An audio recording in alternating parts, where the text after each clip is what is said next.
बचाओ, कोई तो मुझे बचाओ। कोई मेरी आवाज सुन पा रहा है क्या? मैं इस गड्ढे में फंसी हूँ।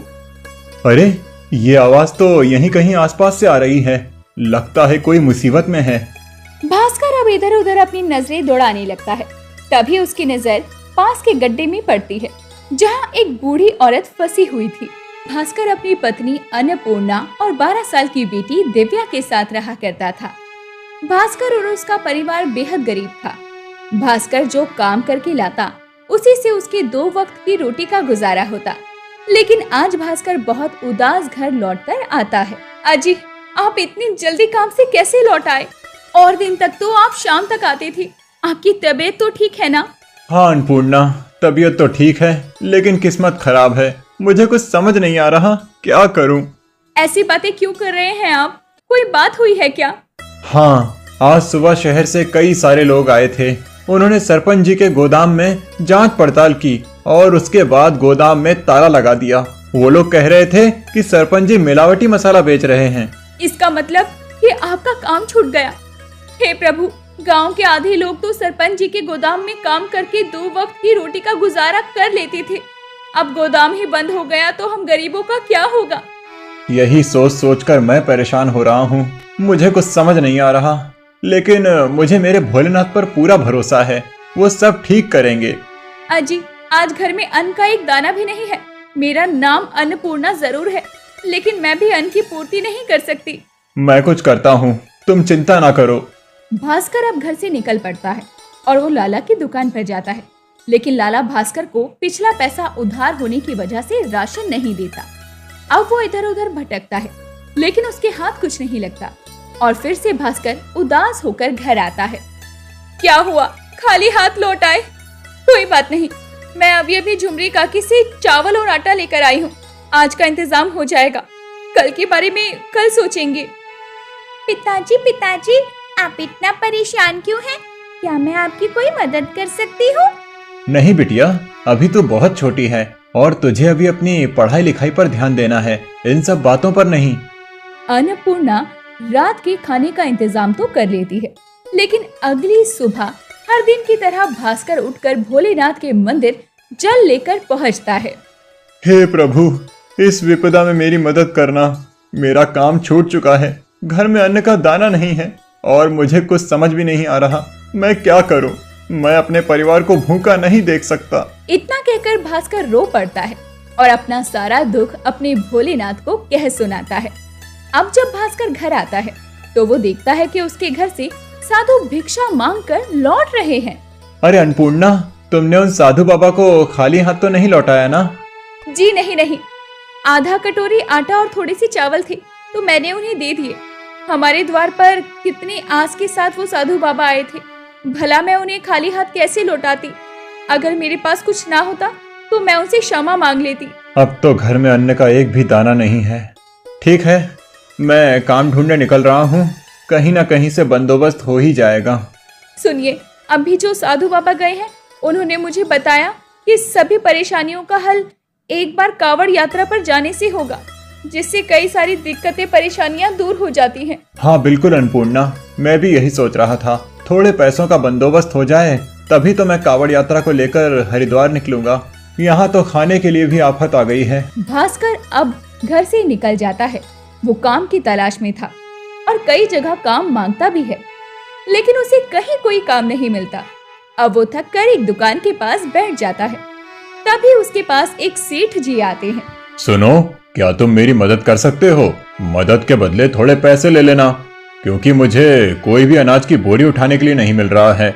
मुझे यही कुछ 20 से 30 बोरियां गाड़ी में लोड करवानी हैं।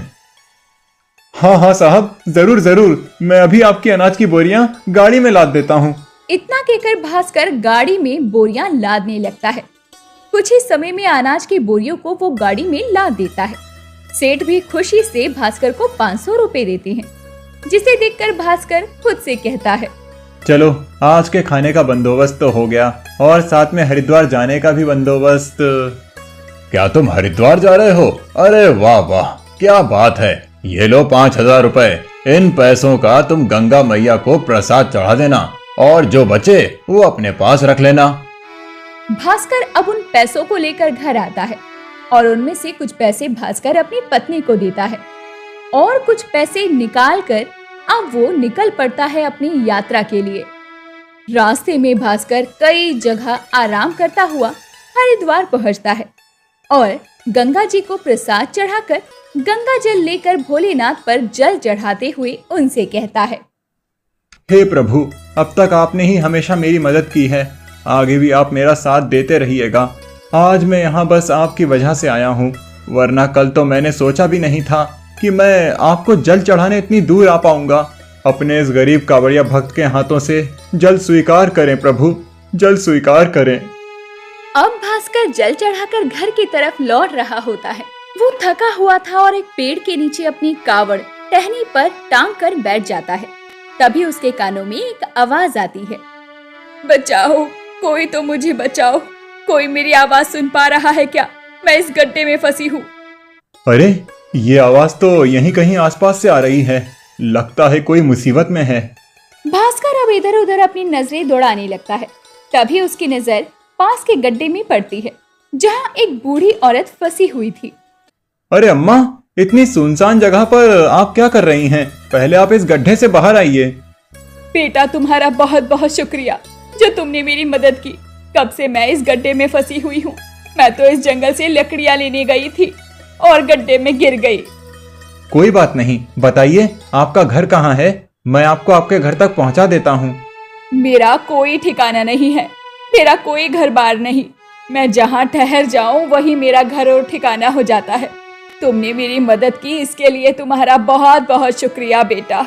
ये लो, ये भोलेनाथ का प्रसाद है। मेरे तो बहू बेटे हैं नहीं, तो इसे तुम ही रखना और अपने बच्चों को खिला देना। भास्कर उस बूढ़ी औरत का दिया हुआ प्रसाद ले लेता है। अब वो बूढ़ी औरत भी वहाँ से चली जाती है और भास्कर अपना कावड़ लिए घर की तरफ निकल जाता है और कई घंटों का लंबा सफर तय करके घर पहुँचता है। घर पहुँचने के बाद वो सबसे पहले सेठ जी के पास प्रसाद देने पहुँचता है, लेकिन उसे वहाँ पर कोई गोदाम नजर नहीं आता, जहाँ उसने कई दिनों पहले गाड़ी में अनाज की बोरियां ला दी थी। अरे, गोदाम तो यहीं था, लेकिन मुझे गोदाम कहीं आसपास नजर क्यों नहीं आ रहा? अब भास्कर पास की चाय की दुकान पर चाय बना रही एक काकी से पूछता है, अरे काकी, यहाँ पर जो गोदाम था वो कहाँ गया?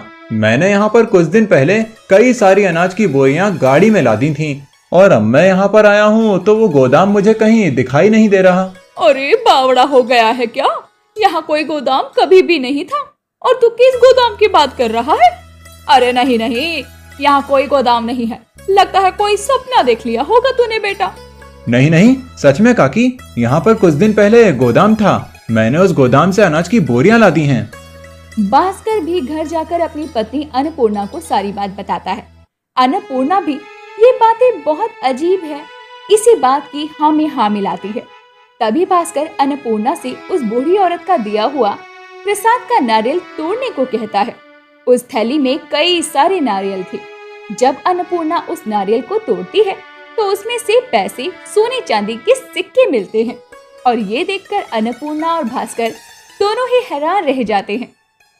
पहले मुझे गोदाम का दिखाना, सेठ जी का पैसा देना और मेरी मदद करना, और जब मैं कावड़ यात्रा से लौट रहा था तो उस बूढ़ी अम्मा का मुझे प्रसाद देना और प्रसाद में ये सोने चांदी का निकलना, ये सारी बातें मुझे समझ नहीं आ रही। अरे समझना क्या है, ये सब भोलेनाथ की कृपा है। हम गरीबों पर भोलेनाथ ने धन की वर्षा कर दी है। इतने सारे सोने चांदी मैंने पूरी जिंदगी में कभी नहीं देखे। तुम बिल्कुल ठीक कह रही हो। भोलेनाथ का पहले मेरी मदद करना, फिर इस गरीब की कावड़ यात्रा, सब कुछ भोलेनाथ की कृपा की वजह से हो पाया है। वरना जहाँ एक दिन पहले तक हम दाने दाने को मोहताज थे, वहाँ मैं कावड़ यात्रा लेकर हरिद्वार जाने की सोच भी कैसे सकता था। हे प्रभु, सच में आपने इस गरीब पर इतना बड़ा उपकार किया है। हाँ प्रभु, आपका हम किस तरह धन्यवाद करें हमें समझ नहीं आ रहा। सच में भोले तो भोले हैं, वो अपने भक्त को कभी भी कष्ट में नहीं देख सकते। गरीब भास्कर की कावड़ यात्रा वो कभी नहीं भूल पाता। जिस तरह से अनाज सेठ का मिलना, उसकी मदद करना और भास्कर की कावड़ यात्रा पर मिली उस बूढ़ी औरत का भास्कर को प्रसाद देना और प्रसाद में से सोने चांदी के सिक्के निकलना, ये सब भोले ने अपने भक्त पर प्यार ही तो बरसाया था।